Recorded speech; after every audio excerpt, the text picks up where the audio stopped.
ya, ini lanjutan dari yang kemarin. Jadi bukan berarti gugus fungsional 1, gugus fungsional 2 tidak ya. Maksudnya itu bagian 1 dan bagian 2 karena saya bagi menjadi 2 pertemuan. Oke, next. Iya, tujuan pembelajaran seperti kemarin sih ya, memahami gugus fungsional, kemudian mengetahui jenis-jenisnya, tata namanya seperti apa, dan juga sifat serta fungsinya. Ya, jadi kemarin kita sudah belajar alkohol, eter, dan aldehid gitu ya. Nah, diingat-ingat, kemarin saya ingatkan lagi ya materi yang kemarin, baru kemarin nih ya, jangan sampai lupa. Untuk alkohol, itu cirinya ada gugus OH-nya. Jadi R, kemudian OH. Kalau aldehid, ya, kalau aldehid itu R, kemudian O, kemudian R lagi, atau R aksen. Nah, R ini rantai karbon, gitu ya. Jadi jangan sampai lupa. Kalau aldehid itu alkohol yang kehilangan satu atom H, jadi gandengannya. Eter ya. Kalau aldehid itu ada C-nya. Jadi R, kemudian ada C, ya, kemudian ada O, dan juga ada H. Ya, itu. Jadi bedanya ada C-nya. Bedanya ada C-nya dari alkohol. Itu untuk aldehid. Oke, kita lanjut ke gandengannya aldehid. Aldehid bergandengan dengan keton, ya. Oke, next, keton. Nah, keton. Keton biasa disebut juga dengan alkanon ya, alkanon. Keton merupakan ya senyawa turunan alkana yang memiliki gugus fungsi karbonil ya. Gugus fungsi karbonil itu O dan C. Jadi jangan sampai lupa kalau disuruh menyebutkan atau disuruh memberikan nama OC ya itu berarti karbonil. Karbonil yang mengandung 2 atom karbon atau lebih ya. Rumusnya CnH2nO. Ya, jadi kalau alkohol itu H2N plus O2, CnH2N plus O, ya. Kalau ini CnH2nO.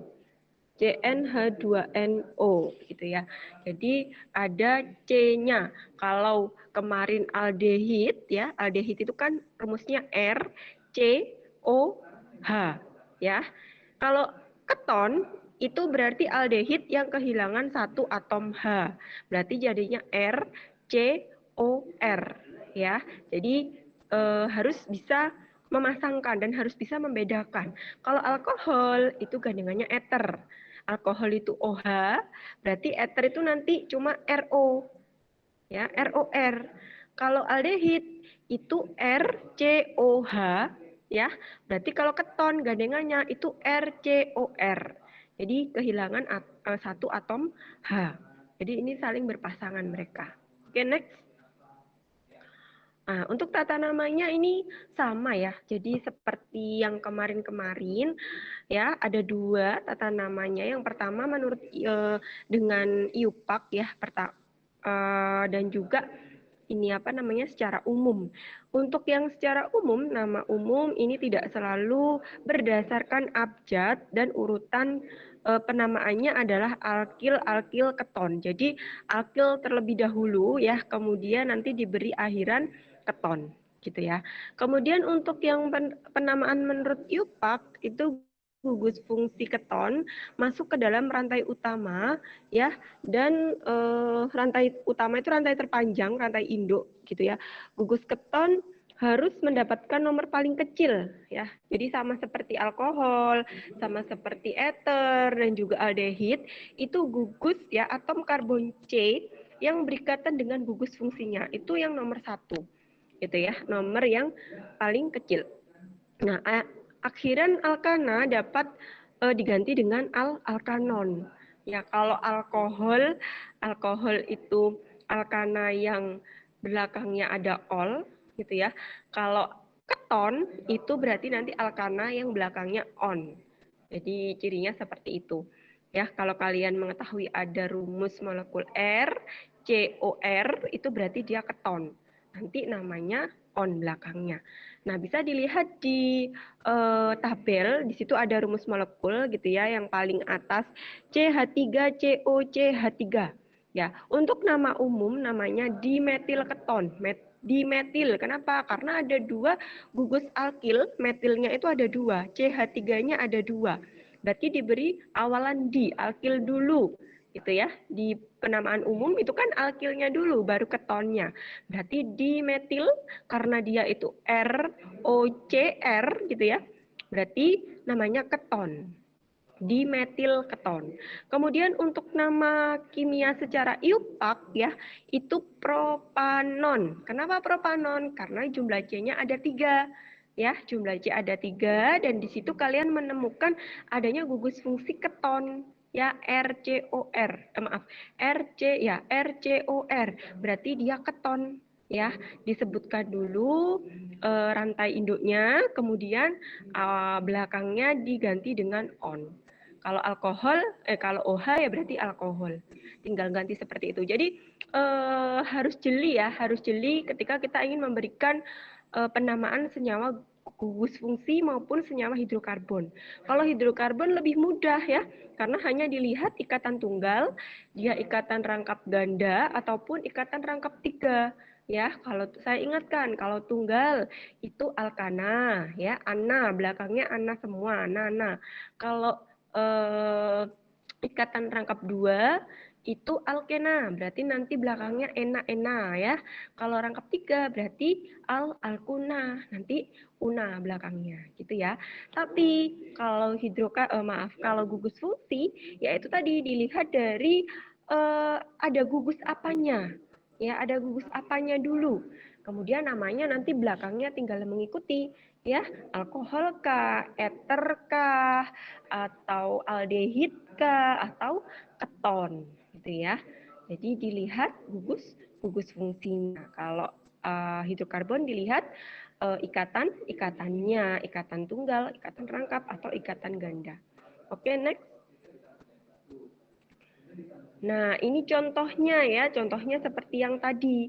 Ini yang tadi itu saya tulis secara apa ya, rumus molekul ya. Kalau ini rumus strukturnya, jadi saya lebih detailkan ya. Saya tulis juga tangannya C supaya kalian lebih memahami ya. Berarti kalau yang pertama sebelah kiri ya, sebelah kiri yang atas itu ya, itu dimetil ya, dimetil keton ya, dimetil keton. C-nya ada 3, berarti dia propanon gitu ya. Jadi seperti itu. Sama seperti yang bawah misalkan ya, yang bawah itu ada CH2 CH3. Yang sebelah kiri pun juga CH2 CH3 sama ya. CH2 CH3 ini etil ya, berarti dietil. Dietil keton ya, atau pentanon ya, karena C-nya ada 5 gitu ya. Kalau yang sebelah kanan atas, ada yang bisa? Yang sebelah kanan atas? Yang atas, yang sebelah kanan, ada yang bisa? Ada yang mau mencoba? Namanya apa? Boleh nama umum atau mau nama IUPAC ya?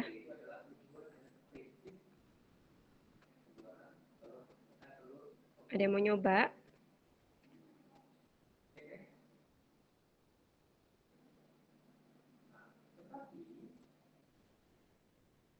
Ada yang mau nyoba? Yahya? Metil butanol. Gimana Yahya? Etil metil butanol. Etil? Kok butanol? Etil, metil, berarti gugus apa? Ke? Etil, metil. Oke. Berarti butanon. Oke, itu nama IUPAC-nya ya, butanon. Kalau nama umumnya, tadi kayaknya bisa deh nama umumnya. Dicoba juga nama umumnya. Itu nama IUPAC-nya, betul ya, butanon. Sekarang nama umumnya.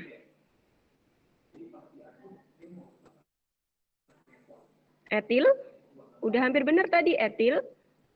Etil metil keton. Etil metil keton, ya betul ya. Jadi jangan etil metil butanon ya. Kalau mau butanon aja ya udah butanon gitu ya.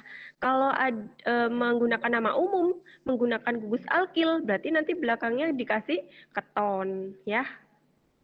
Paham ya ya? Ya, Bu. Oke ya, yang lain juga gitu ya, harus paham ya. Jadi kalau misalkan memberi nama iupak, ya langsung aja dihitung C-nya. Dihitung C-nya, belakangnya dikasih on ya, butanon ya.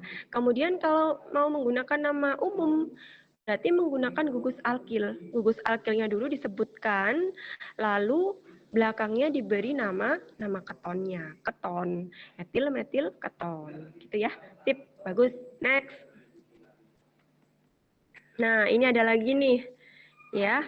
Jadi ini ada cabangnya. Ya, ini ada cabangnya. Yang nomor 1 kita lihat. Yang nomor 1 itu ada cabang OH-nya, ya. Kemudian ada cabang metilnya, CH3. Kemudian ada gugus ketonnya, O-nya, gitu kan? Ya, berarti ini dia ada cabang, ya, ada 2 cabang OH sama CH3. Ya, ini nanti ada hidroksinya. Hidroksi. Berarti ditulis dulu cabangnya ada di nomor berapa, ya. Karena kita memberikan nomor, jadi pemberian nomor rantai induk yang paling ujung itu yang paling dekat dengan gugus fungsi. Dari kanan dari kanan atau dari kiri, kita lihat ya, gugus fungsinya ini adalah keton. Ya, jadi kalau ada OH sama O seperti ini, kalian pilih yang berarti dia gugus fungsi O.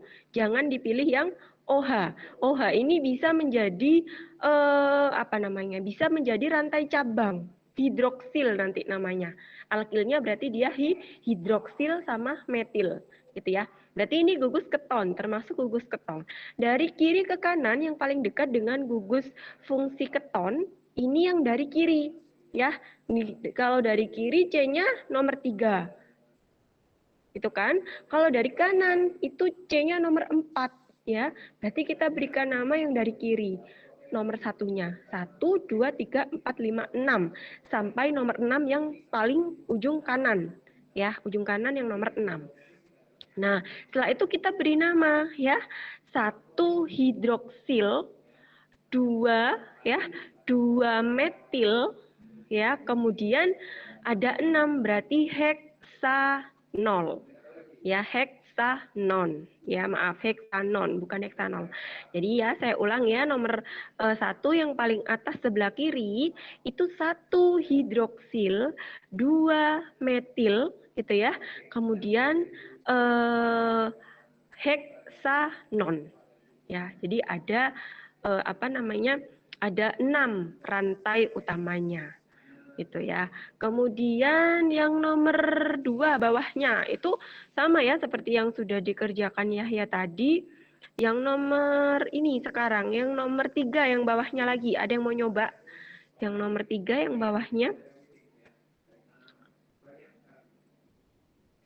Silakan yang nomor 3, yang sebelah kiri tuh, yang bawah sendiri. Ya, itu ya, silakan. Coba. Gampang itu, ada 2 berarti. Silakan, siapa yang mau nyoba?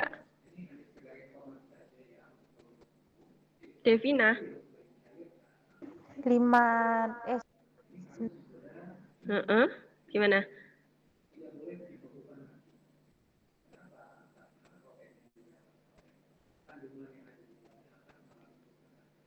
Bentar Bu, lupa sih. Bentar ya. Ya.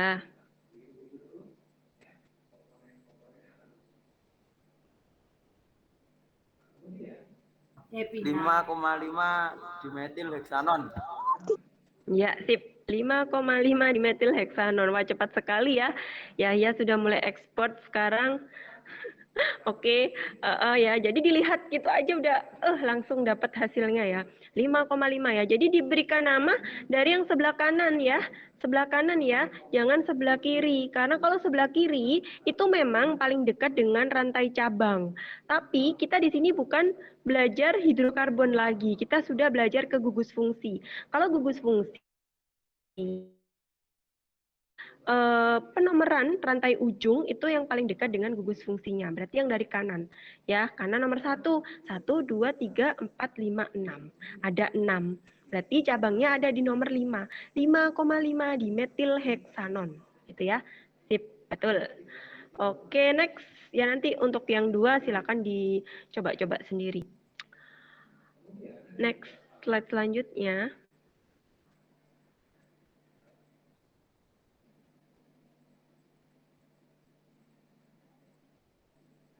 Ya, sifat-sifat keton. Sifat fisik dan sifat kimia. Sifat fisiknya ya dia termasuk ke dalam golongan senyawa polar ya. Karena dia memiliki gugus fungsi karbonil. Karbonil itu CO, jangan sampai lupa ya. Karbonil CO. Nah, ini nanti ada di kuis ya. Karbonil ya itu seperti apa, hidroksil seperti apa. Jadi kalau karbonil saya ingatkan CO ya, kalau hidroksil OH itu ya, itu harus ingat kalau metil berarti metana yang kehilangan satu atom H ya. Kalau 1 sampai 6 lah ya, kalian setidaknya tahu. C1 itu metana, C2 etana ya. Itu harus sudah di luar kepala lah. Kemudian dia mudah menguap ya, mudah menguap dibandingkan dengan alkohol. Titik didih dan titik lelehnya rendah dibandingkan dengan alkana. Ya, karena apa? Karena memang ada karboksilnya. Karboksil ini menurunkan titik didih. Dapat mengalami reaksi adisi dengan hidrogen. Adisi berarti nanti dia jika dia direaksikan dengan hidrogen gitu ya, dia akan apa namanya ya, atom H-nya akan menggantikan atom H yang lain yang ada di dalam keton gitu ya. Jadi adisi. B, sifat kimia. Kalau sifat kimianya dia merupakan reduktor lemah ya, reduktor yang lemah dibandingkan dengan aldehid, lebih lemah. Reduktor itu apa? Reduktor itu senyawa yang bisa senyawa yang bisa mengoksidasi senyawa lain, itu disebut dengan reduktor. Dapat dapat menghasilkan alkohol sekunder ya. Kemarin alkohol sekunder itu apa? Alkohol yang apa?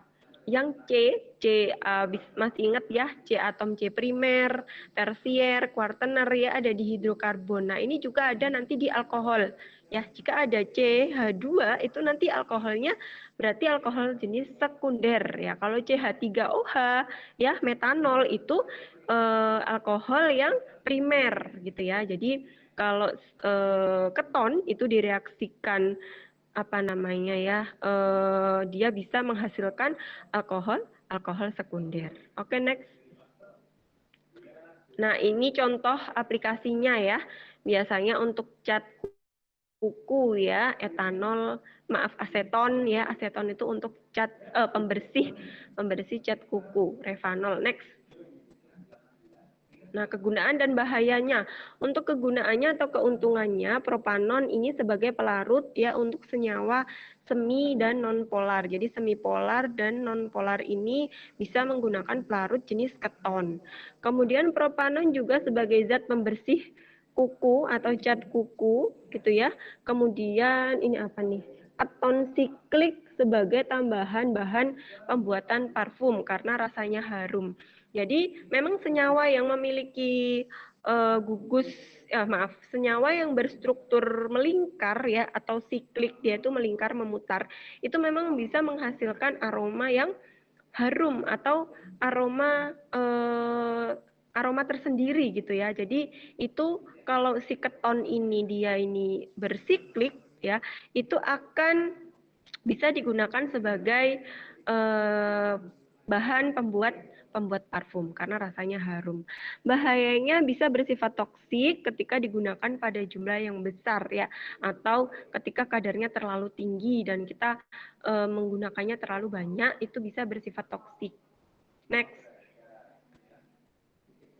Oke, asam karboksilat atau asam alkanoat. Asam alkanoat ini merupakan turunan dari alkana yang memiliki gugus fungsi COOH. Nah, ini rumus rumus strukturnya itu ada R, C, O, OH. ya. Jadi kalau kalian diem-diem lah ya sebelum UAS dipersiapkan, jadi ditulis gitu ya perbedaannya antara alkohol, ether, kemudian aldehid keton, nanti asam karboksilat sama ester. Itu gimana sih struktur molekulnya gitu ya? Cirinya seperti apa? Pasti tahu dan pasti cepat paham gitu ya. Ketika ada soal kalian sudah langsung paham. Jadi hampir-hampir mirip memang ya. Cuman mudah diingat kok. Kalau misal kalian mau merangkum gitu ya, dibuat aja ininya apa namanya, digambar aja rumus struktur molekulnya. Jadi R, C, O, OH ya. Kalau yang apa namanya aldehid kan R, C, O, OR gitu ya. Ada yang R, C, O, R. Ada juga yang seperti itu ya. Jadi kalian harus bisa membedakan. Oke, next.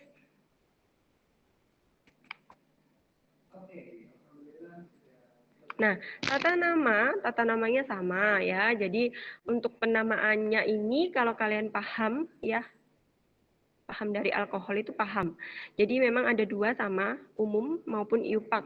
Nanti silakan ya, saya ingatkan salah satu aja, tidak usah ngoyo, harus dua-duanya. Misalkan UAS disuruh menuliskan namanya, gitu ya, boleh nama umum maupun IUPAC ya, tidak perlu dua-duanya. Untuk penamaannya secara umum, ini asam karboksilat mengikuti nama umum dari alkana. Ya, jika rantainya bercabang, maka atom karbon dihitung mulai dari gugus fungsi karboksil, sama seperti keton ya. Jadi rantai utama yang paling kecil nilainya, angkanya itu dari yang paling dekat dengan gugus karboksilnya atau gugus COOH-nya.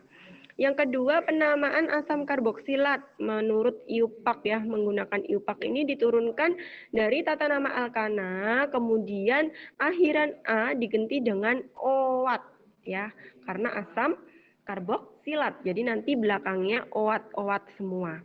Ya, contohnya yang nomor dilihat yang nomor satu lah ya, dilihat yang nomor satu. Yang nomor satu itu untuk penamaan secara umum, nama umum itu biasanya digunakan untuk nama pasaran ya, nama-nama penjual, maaf, nama produk-produk pasaran lah ya. Kalau dijual ya produknya menggunakan nama asam format, itu rumusnya HCOOH.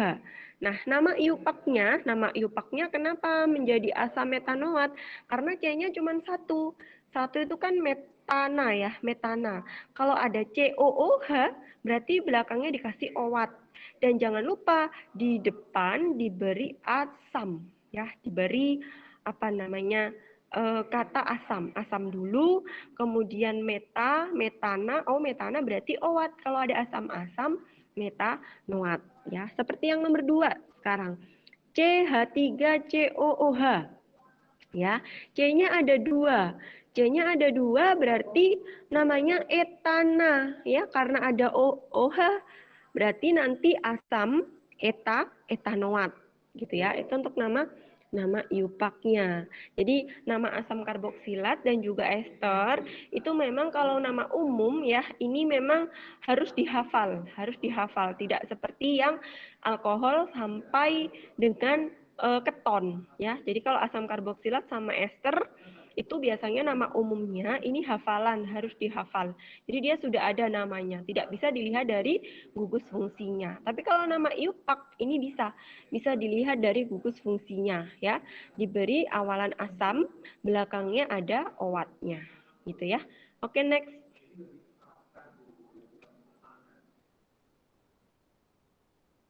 Nah, ini contohnya ya. Contohnya yang nomor 1 itu C-nya ada 4 ya. C-nya ada 4, kemudian ada OOH. Berarti ini jenisnya asam benzoat.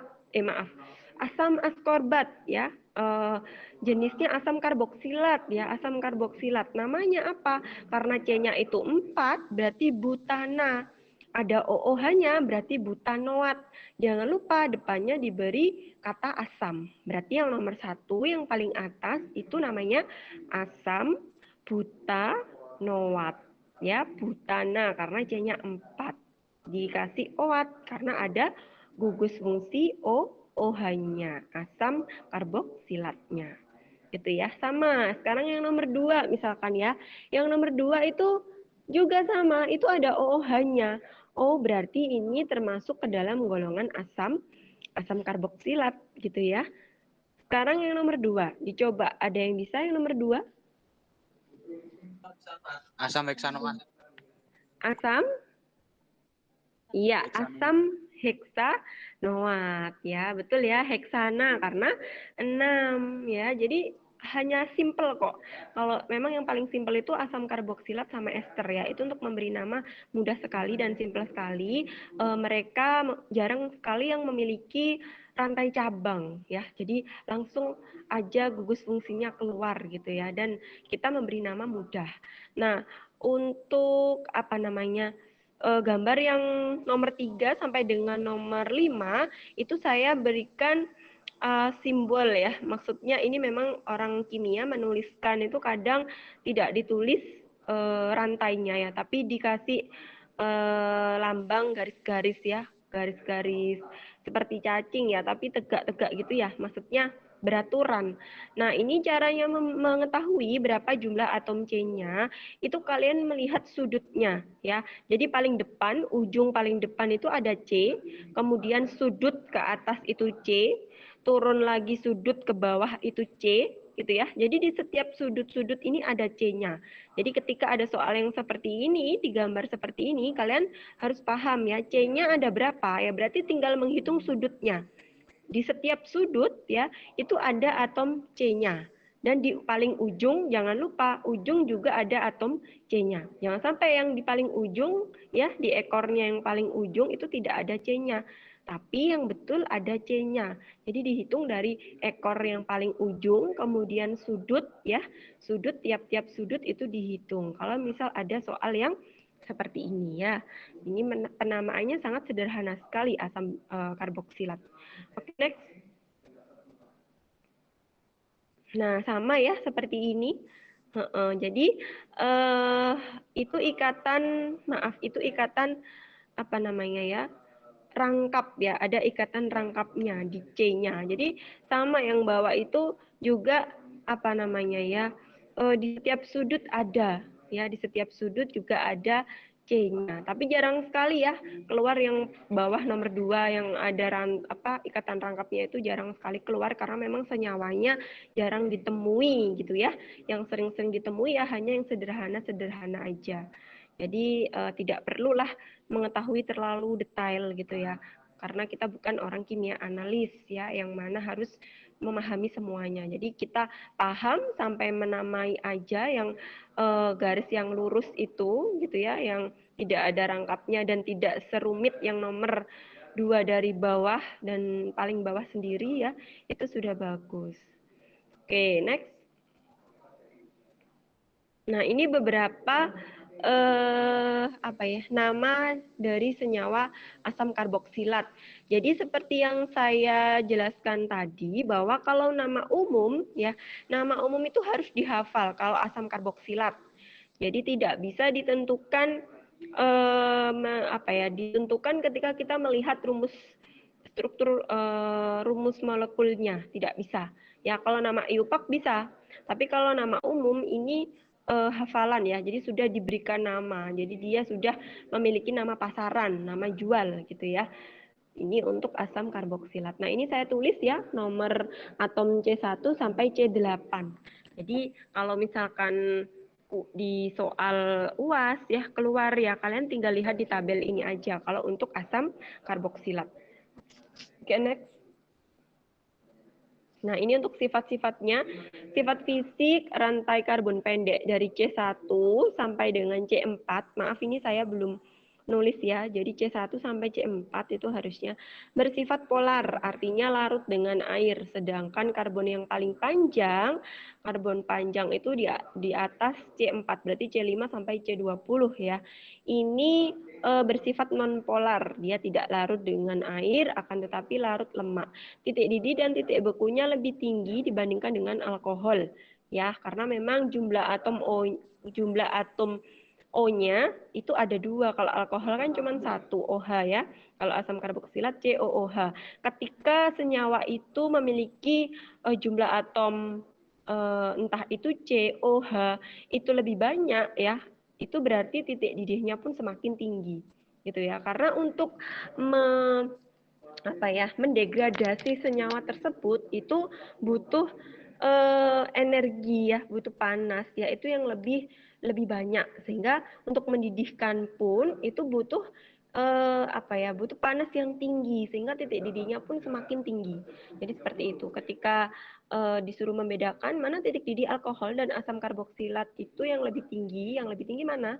Berarti yang lebih tinggi asam karboksilat ya, karena atom O-nya itu lebih banyak di asam karboksilat.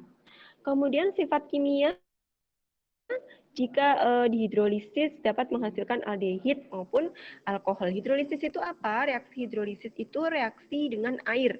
Jadi ketika asam karboksilat itu dihidrolisis, direaksikan dengan air gitu ya, itu akan menghasilkan senyawa aldehid atau juga senyawa alkohol.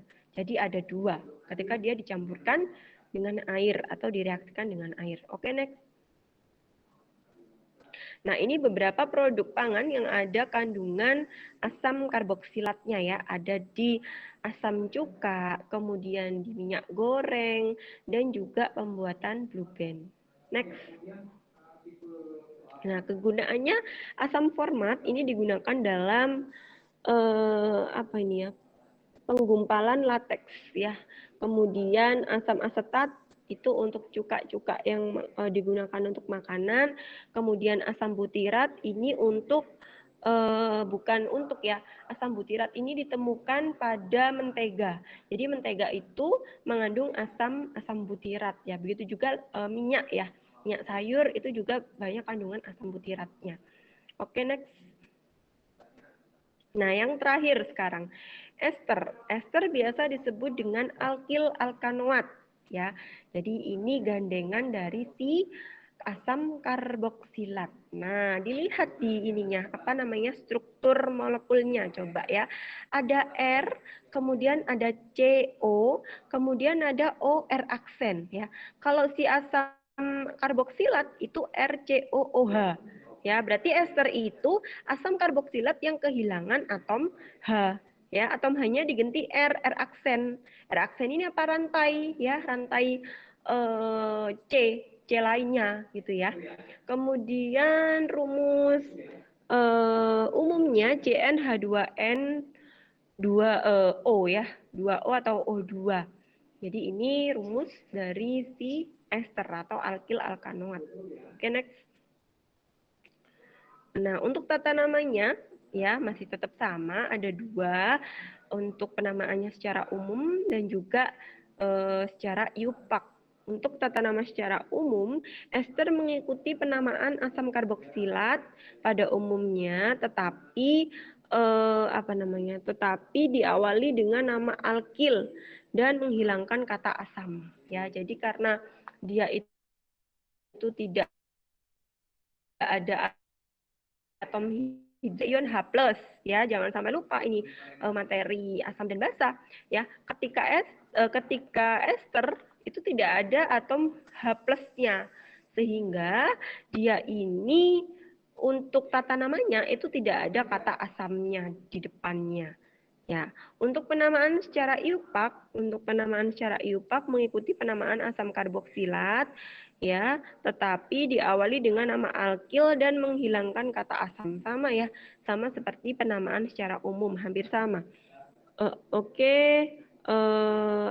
Bisa dilihat di tabel, itu ada penamaan secara umum dan juga iupak. Kalau tata nama secara umum itu sama seperti asam karboksilat ya, sama seperti asam karboksilat, HCOOCH3. Nah, kalau udah ada COOC itu berarti sudah ester, bukan asam karboksilat lagi. Ya, namanya metil format ya. Jadi ini sudah menjadi nama pasaran. Metil dulu lalu formatnya seperti yang di awal tadi ya, seperti asam karboksilat. Untuk nama iupaknya metil metanoat. Kenapa metil? Karena ada CH3, ada gugus alkil. Gugus alkil selalu disebutkan terlebih dahulu, jangan di awal ya. Jadi karena C-nya 1 berarti CH3. Berarti jadinya metanoat. Tidak ada asamnya lagi, asamnya sudah hilang. Gitu ya, karena tidak ada atom H-nya, COO-H-nya sudah nggak ada, adanya COO. Kalau COO berarti dia ester, bukan asam karboksilat gitu. Kemudian yang kedua, metil asetat ya, CH3COOH itu ya. Kemudian nama iupaknya metil etanoat. Ya, metilnya dulu di belakang COO itu kan ada CH3 ya. Berarti metil disebutkan dulu. Kemudian yang bergandengan dengan COO atau sebelum COO itu ada etil ya, maaf, ada etana karena C-nya ada 2. Berarti metil etanoat. Gitu ya. Nah, itu untuk ester penamaannya. Next. Nah, ini untuk sifat-sifatnya. Sifat fisik untuk rantai karbon pendek dari C1 sampai dengan C4 ya, bersifat polar atau larut air, sedangkan karbon C panjang di atas C4 itu bersifat non-polar ya, tidak larut air, akan tetapi larut lemak. Jadi polar itu larut air, non-polar itu lemak artinya. Kemudian sifat kimianya dapat dihidrolisis menggunakan asam maupun basa. Jika menggunakan basa dapat menjadi sabun atau reaksi penyabunan. Kalau kalian membuat sabun ya itu kan menambahkan senyawa ester dengan pH dengan asam ataupun dengan basa. Jadi nanti dia jadi sabun atau namanya reaksi penyabunan. Oke, next. Nah, ini untuk penggunaannya ya. Biasanya penggunaan ester itu pada beberapa apa namanya? Ini esense ya, esense minuman ya, sirup gitu ya. Dan juga pada parfum ya. Karena apa? Karena ester itu mencirikan aroma yang wangi ya. Jadi bau-bauan itu pasti mengandung gugus fungsi ester. Next. Nah, ini kegunaannya. Kegunaan ester gitu ya. Ini juga tergantung dari atom karbon C-nya ada berapa ya. Nantinya di situ akan mencirikan bau tersendiri. Contohnya aroma bau nanas yang ada di esense makanan itu apa namanya? Pemberi rasa untuk minuman ya, esense ketika kita memberikan butil butirat itu akan memberikan aroma nanas ya, akan memberikan aroma nanas. Nah, di situ ada senyawa esternya, ada gugus fungsi ester. Jadi ester itu merupakan gugus fungsional yang memiliki aroma yang khas ya, dan tergantung dari jumlah atom C-nya ya. Kalau mau lemon misalkan etil format ya, seperti itu. Jadi ini untuk aplikasi serta fungsi dari ester. Oke, next. Sudah ya, selesai ya. Nah, oke itu ya. Itu materi yang bisa saya sampaikan untuk penjelasan gugus fungsi dari aldehid, keton, asam karboksilat dan juga ester. Ya, jadi ketika kemarin hidrokarbon kalian sudah paham untuk penamaannya, ya pasti gugus fungsi pun akan jalan sendiri, ya akan paham sendiri. Tinggal mengetahui aja alkilnya apa, gugus alkilnya apa, atau gugus yang kehilangan satu atom H apa. Biasanya di situ gugus alkil itu sebagai rantai cabangnya. Ya, jadi saya simpulkan ya, kalau hidrokarbon ya ini untuk pengantar kalian UAS dan kuis. Kalau hidrokarbon itu memberikan penomeran, dilihat ini untuk yang alkana dulu ya.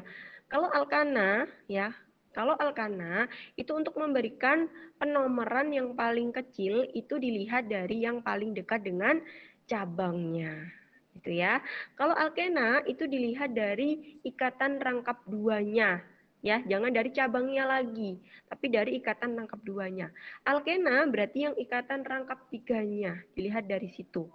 Gitu ya. Kemudian kalau gugus fungsi nanti kalian bikinlah ya di kertas atau di buku ya. Nanti dibedakan gugus fungsinya alkohol itu apa, kemudian eter itu gimana ya, aldehid itu gimana, keton dan itu gimana, dan sampai ester.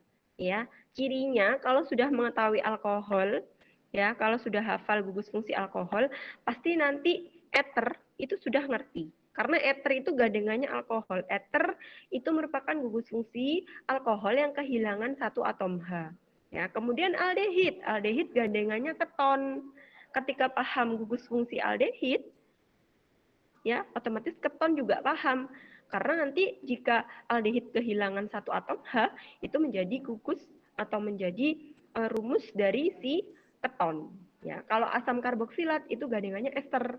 Kalau asam karboksilat itu RCOOH, berarti kalau ester itu RCOOR, hanya hilang, digantikan dengan R, ya, rantai karbon, gitu ya. Oke, itu materi dari saya untuk pertemuan siang hari ini. Silakan jika ada pertanyaan ditanyakan sebelum saya tutup